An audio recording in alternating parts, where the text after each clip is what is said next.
Τι καλό θα δούμε. Εσύ. Ακόμα μόνο 40. Ή το άλλος. Αράξτε λίγο, αράξτε.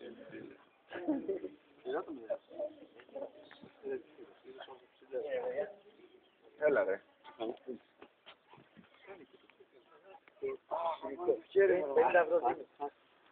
Σοβαρά τώρα. 50 ευρώ ρε, μα ο Εβραίος κρατάει. Θα πάω την κόμενα, μαλάκα.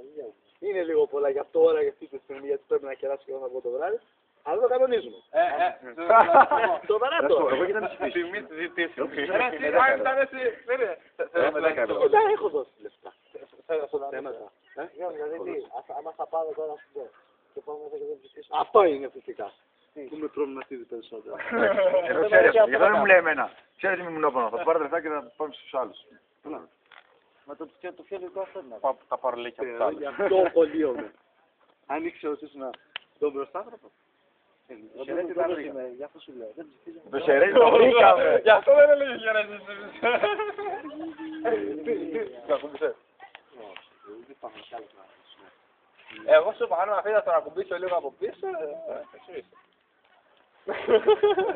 Θα ακουμπήσεις.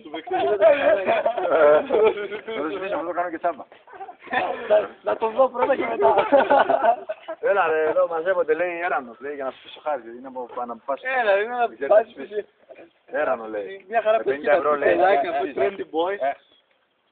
Κάλε αυτό που έχω εδώ, βγάλε και εδώ στα... 10 έχω πάρει. 10. Θα μαζεύουμε. 10, τσοντάρουμε. Πόσα έχει. Τα βρήκα. Άντε, γεια ρε. Αυτό είναι αριστερού ρε, έχω αυτή θέμα για να το βγάλω. Αυτό είναι αριστερού λέει. Έγκαι, τα δικά μου λεφτά τι. Έχω λεφτά άλλα. Δεν είσαι δημοκρατικός, γιατί είσαι αριστερός. Δεν το άκουσα έτσι. Ευχαριστώ ρε μαλάκα. Είσαι τρομοκράτης. Πάμε να φύγουμε.